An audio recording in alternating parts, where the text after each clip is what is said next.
Remembering Street Fighter 2 on the SNES is to relive the weirdest tournament logic in the world.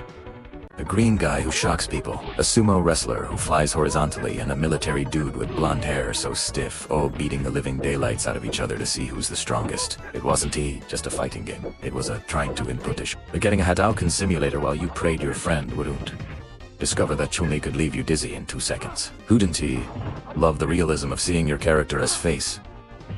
Looking like it got hit by a freight train on the continue screen. Between the elephant trumpeting and Dulcime stage and the fact that you could wreck a car with your bare hands, it's clear that here, justice is served with knuckles straight fists to make it sting. This game also helped us figure out which of our friends or family members didn't know how to handle losing a fight. Technically, the game was a graphical miracle on the Super NES. It was one of the few titles that managed that impressive visual effect where the floor moved in different levels to simulate real 3D, giving the street a depth that made you feel like you were actually there even if you could only walk sideways. But it wasn't all sunshine and rainbows.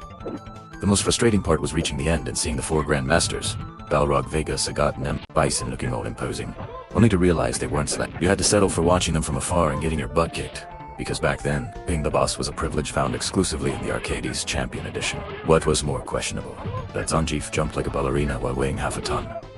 Or the envy you felt seeing that Bison could actually fly and you couldn't? If remembering this brawling festival made you want to scream Yoga Flame, come on. If you also hated not being able to pick the bosses, share with that bud who always used cheap moves. And subscribe to the channel for more nostalgic missions in our House of Gaming Retro. Game over.